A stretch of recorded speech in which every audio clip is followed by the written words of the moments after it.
بسم اللہ الرحمن الرحیم۔ السلام علیکم ناظرین، حضور اقدس صلی اللہ علیہ وسلم کو اپنی امت کی ایسی فکر تھی کہ اس فکر کے اندر آپ صلی اللہ علیہ وسلم ہر وقت پریشان رہتے تھے۔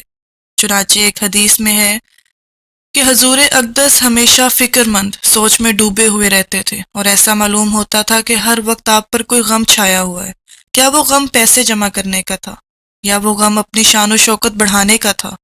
بلکہ وہ غم اس بات کا تھا کہ جس قوم کی طرف مجھے بھیجا گیا ہے، میں اس کو کس طرح جہنم کی آگ سے بچاؤں، اور کس طرح ان کو گمراہی سے نکال کر سیدھے راستے پر لے آؤں۔ اور اس شدید غم میں مبتلا ہونے کی وجہ سے قرآن کریم میں اللہ تعالیٰ نے بار بار آیات نازل فرمائیں جن میں آپ صلی اللہ علیہ وسلم کو غمگین ہونے سے روکا گیا۔ فرمایا، یعنی آپ اپنی جان کو کیوں ہلکان کر رہے ہیں اس وجہ سے کہ یہ لوگ ایمان نہیں لا رہے۔ ایک حدیث میں حضور اقدس صلی اللہ علیہ وسلم نے فرمایا کہ میری مثال اس شخص جیسی ہے جس نے ایک آگ سلگائی، اور آگ کو دیکھ کر پروانے آگ پر گرنے لگے۔ وہ شخص ان پروانوں کو آگ سے دور رکھنے کی کوشش کر رہا ہے تاکہ وہ آگ میں گر کر جل نہ جائیں۔ اسی طرح میں بھی تمہیں جہنم کی آگ سے بچانے کی کوشش کر رہا ہوں۔ تمہاری کمریں پکڑ پکڑ کر تمہیں روک رہا ہوں، مگر تم جہنم کی آگ کے اندر گرے جا رہے ہو۔ آپ صلی اللہ علیہ وسلم کو اپنی امت کے ان لوگوں کی اتنی فکر تھی، اور صرف امت کے ان افراد کی فکر نہیں تھی جو آپ کے زمانے میں موجود تھے، بلکہ آئندہ آنے والے زمانے کے لوگوں کی بھی اتنی ہی فکر تھی۔ چنانچہ آپ نے آئندہ آنے والے لوگوں کو بتایا کہ تمہارے زمانے میں کیا کیا حالات پیش آنے والے ہیں۔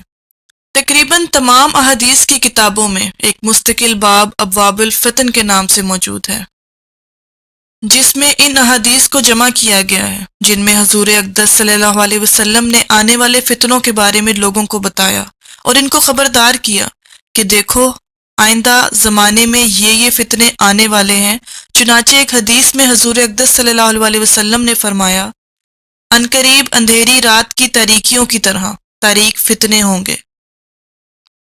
یعنی جس طرح تاریک رات میں انسان کو کچھ نظر نہیں آتا کہ کہاں جائے، راستہ کہاں ہے، اسی طرح ان فتنوں کے زمانے میں بھی یہ سمجھ میں نہیں آئے گا کہ انسان کیا کرے اور کیا نہ کرے، اور وہ فتنے پورے معاشرے اور ماحول کو گھیر لیں گے، اور بظاہر ان سے کوئی جائے پناہ نظر نہیں آئے گی۔ آپ نے فرمایا، ان فتنوں سے اللہ تعالیٰ کی پناہ مانگا کرو اور یہ دعا کیا کرو، اے اللہ، ہم آنے والے فتنوں سے آپ کی پناہ چاہتے ہیں، ظاہری فتنوں سے بھی اور باطنی فتنوں سے بھی پناہ چاہتے ہیں۔ غرض دونوں قسم کے فتنوں سے پناہ مانگنی چاہیے، اور یہ دعا حضور اکرم صلی اللہ علیہ وسلم کے معمولات کی دعاؤں میں شامل تھی۔ ناظرین، گزشتہ ویڈیو میں ہم نے ذکر کیا کہ حضرت مہدی علیہ السلام کا کیا نام ہوگا، ان کا حلیہ کیا ہوگا، ان کی جائے ولادت کہاں ہوگی، اور جائے ہجرت اور جائے وفات کہاں ہوگی، کیا عمر ہوگی، اپنی زندگی میں کیا کیا کریں گے، اول بیعت ان کے ہاتھ پر کہاں ہوگی، اور کتنی مدت تک ان کی سلطنت اور فرما روانی رہے گی۔ اس ویڈیو میں ذکر کرتے ہیں قیامت کی کچھ نشانیوں کا۔ حضرت عمر بن خطاب رضی اللہ تعالیٰ عنہ، جو رسول پاک کے صحابہ تھے، بیان کرتے ہیں کہ ایک دن ہم رسول اللہ صلی اللہ علیہ وسلم کی مجلس مبارک میں بیٹھے ہوئے تھے کہ اچانک ایک شخص ہمارے درمیان آیا جس کا لباس نہایت صاف ستھرے اور سفید کپڑوں پر مشتمل تھا، اور جس کے بال نہایت سیاہ اور چمکدار تھے۔ اس شخص پر نہ تو سفر کی کوئی علامت تھی کہ اس کو کہیں سے سفر کر کے آیا ہوا کوئی اجنبی شخص سمجھا جاتا، اور نہ ہم میں سے کوئی اس کو پہچانتا تھا، جس کا یہ مطلب تھا کہ وہ کوئی مقامی شخص یا کسی کا مہمان بھی نہیں تھا۔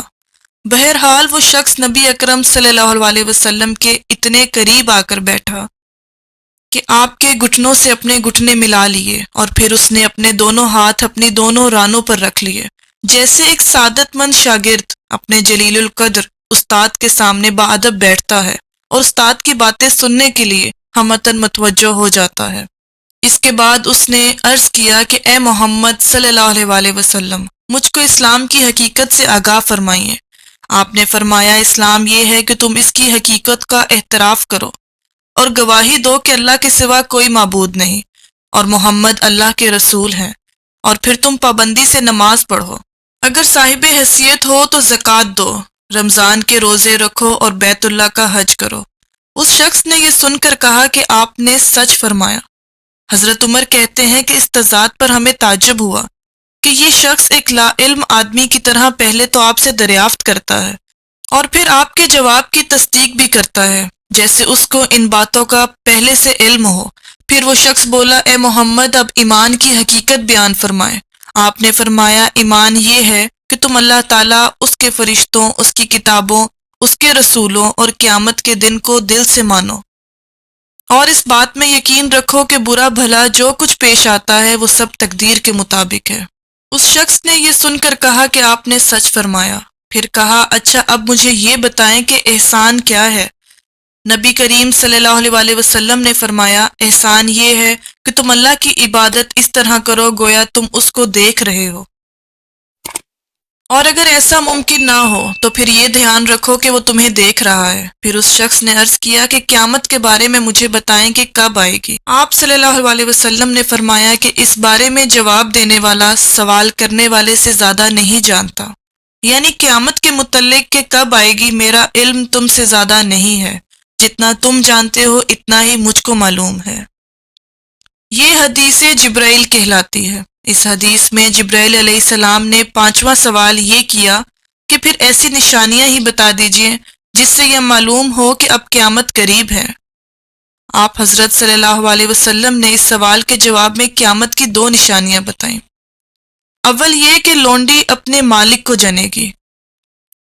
اس کی تشریح اہل علم نے کئی طرح سے کی ہے۔ سب سے بہتر یہ معلوم ہوتی ہے کہ اس میں اولاد کی نافرمانی کی طرف اشارہ ہے۔ مطلب یہ کہ قرب قیامت میں اولاد اپنے والدین سے اس قدر برگشتہ ہو جائے گی کہ لڑکیاں جن کی فطرت ہی والدین کی اطاعت کرنا ہے، محبت اور پیار کرنا ہے، وہ بھی والدین کی بات اس طرح ٹھکرانے لگیں گی جس طرح ایک آقا اپنے زر خرید غلام اور لونڈی کی بات کو لائق نہیں سمجھتا۔ گویا گھر میں ماں باپ کی حیثیت غلام و لونڈی کی طرح رہ جائے گی۔ دوسری نشانی یہ بیان فرمائی کہ وہ لوگ جن کی کل تک معاشرے میں کوئی حیثیت نہ تھی، جو ننگے پاؤں اور برہنہ جسم جنگل میں بکریاں چرایا کرتے تھے، وہ بڑی بڑی عمارتوں پر فخر کیا کریں گے، یعنی لوگ مغرور ہو جائیں گے۔ ان 2 نشانیوں کے علاوہ قرب قیامت کی اور بہت سی علاماتیں حدیثوں میں بیان کی گئی ہیں، مگر یہ سب قیامت کی چھوٹی نشانیاں ہیں، اور قیامت کی بڑی نشانیاں جن کے ظاہر ہونے کے بعد قیامت کے آنے میں زیادہ دیر نہیں ہوگی وہ یہ ہیں: حضرت مہدی علیہ السلام کا ظاہر ہونا، اور بیت اللہ شریف کے سامنے رکن اور مقام کے درمیان لوگوں کا ان کے ہاتھ پر بیت خلافت کرنا، ان کے زمانے میں دجال کا نکلنا اور 40 دن تک زمین میں فساد مچانا،